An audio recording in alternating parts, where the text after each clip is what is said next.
Hello students, चलिए आज हम क्लास 10th की इंग्लिश का 5 नंबर के क्वेश्चन में 3 नंबर सिक्योर करते हैं। क्या सीखेंगे? लेटर टू द एडिटर कैसे लिखेंगे। सबसे पहले लाइन सेंडर का एड्रेस लिखना है, ठीक है।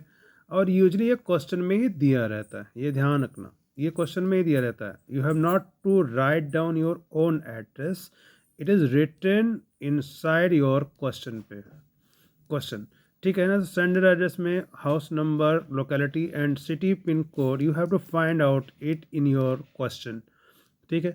फिर you have to give one line gap, एक लाइन का गैप। तो डेट लिखो, डेट को नंबर में, मतलब डे जो है नंबर में लिखना है। जैसे 23 है तो 23 लिख देना।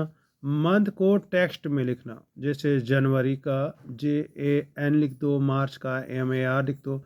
और ईयर का जो फॉर्मेट है वो YYY में रखना है, यानी कि जैसे 2026 है तो 26 ना लिख करके 26 ना लिख करके 2026 लिख देना, ठीक है। फिर चलो, फिर हेडिंग डालो एडिटर, फिर name of the newspaper, newspaper जिसको हम लिख रहे हैं उसका न्यूज़पेपर का नाम लिख दो, वो किस शहर से बिलोंग करता है वो लिख दो। फिर एक लाइन का गैप दो। फिर देखो, फिर सब्जेक्ट आ जाएगा आपका। सब्जेक्ट में, सब्जेक्ट जो होगा उसको बहुत बड़ा सब्जेक्ट नहीं लिखते हैं, उसको शॉर्ट फ्रेजेस में ही लिखना, ठीक है। रिलेटेड विद द इशू, जो भी इशू रहेगा और उसी को समराइज करता हुआ सब्जेक्ट होना चाहिए, उसी को समराइज करता हुआ, ठीक है। ये लिखने के बाद फिर एक लाइन छोड़ो, फिर लिखो सर और मैडम। और फिर जो ये मैंने लाइनें लिखी है ना, ये 1 2 3, ये पूरा का पूरा सेम टू सेम छाप दो through the columns of your esteemed daily. I wish to draw the attention of the concerned authorities towards the growing problem of, अब प्रॉब्लम जो होगी ना बेटा, that is also given in your question, question में ही दिया रहेगा, उसी को ले लो। हर क्वेश्चन की प्रॉब्लम अलग अलग होती है, तो ये भी अलग अलग हो जाएगा, ठीक है। अब let be come to the second paragraph. This is the first paragraph, this is the second paragraph. Explain the problem in which you can use cause and effects. अब जैसे प्रॉब्लम अगर पॉपुलेशन पर है या पॉल्यूशन पर है, तो उस पॉल्यूशन की प्रॉब्लम को आपको एक्सप्लेन करना है और उसमें कॉज को दर्शाना है। किसको देना, दर्शाना, कॉजेस, किस वजह से वो प्रॉब्लम आ रही है और फिर उसका इफेक्ट क्या आ रहा है। अब फिर कॉज एक हेडिंग डालो।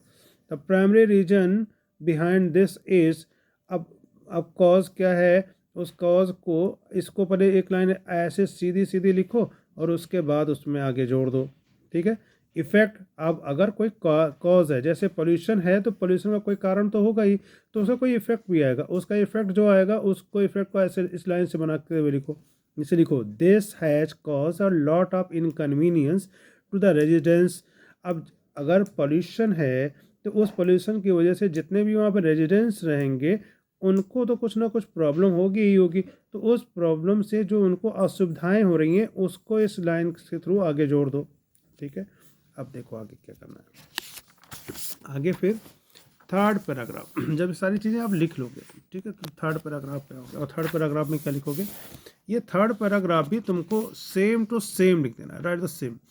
It is my earnest request that authorities take immediate action to the address this issue, the issue जो हमने एक्सप्लेन किया आगे, चाहे वो पोल्यूशन की हो, पॉपुलेशन की हो, कुछ भी हो।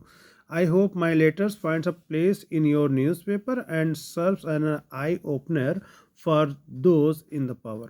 यानी कि जो लोग पावर में हैं उनकी आंखों, मतलब उनको ये बात समझ में आएगी कि दिस इज़ द प्रॉब्लम, और इसकी वजह से हम सब परेशान हो रहे हैं।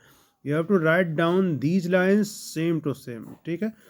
फिर क्या करेंगे, अब फिर लिखेंगे, एक लाइन का गैप करेंगे, फिर लिखते हैं थैंकिंग यू, फिर लिखते हैं यहाँ पे एक लाइन का पहले गैप कर देना, ठीक है बेटा, एक लाइन का गैप कर देना। फिर लिखना है यहाँ पे thanking you, thanking you, THANKING, thanking you लिख देना। फिर एक लाइन का गैप कर देना, ठीक है बेटा। और उसके बाद लिखना योर सिंसियरली और फेथफुली, और फिर अपना सिग्नेचर कर देना और नेम को कैपिटल लेटर्स में लिख देना, जैसे कि ABC, है ना। You have to write down these like this. So by doing all these things you can score approximately in 5, अगर 5 का है तो you will surely score 3, this is my guarantee। Okay बेटा, practice this and I hope कि ये आपके लिए बहुत ही मददगार रहेगा। Thank you.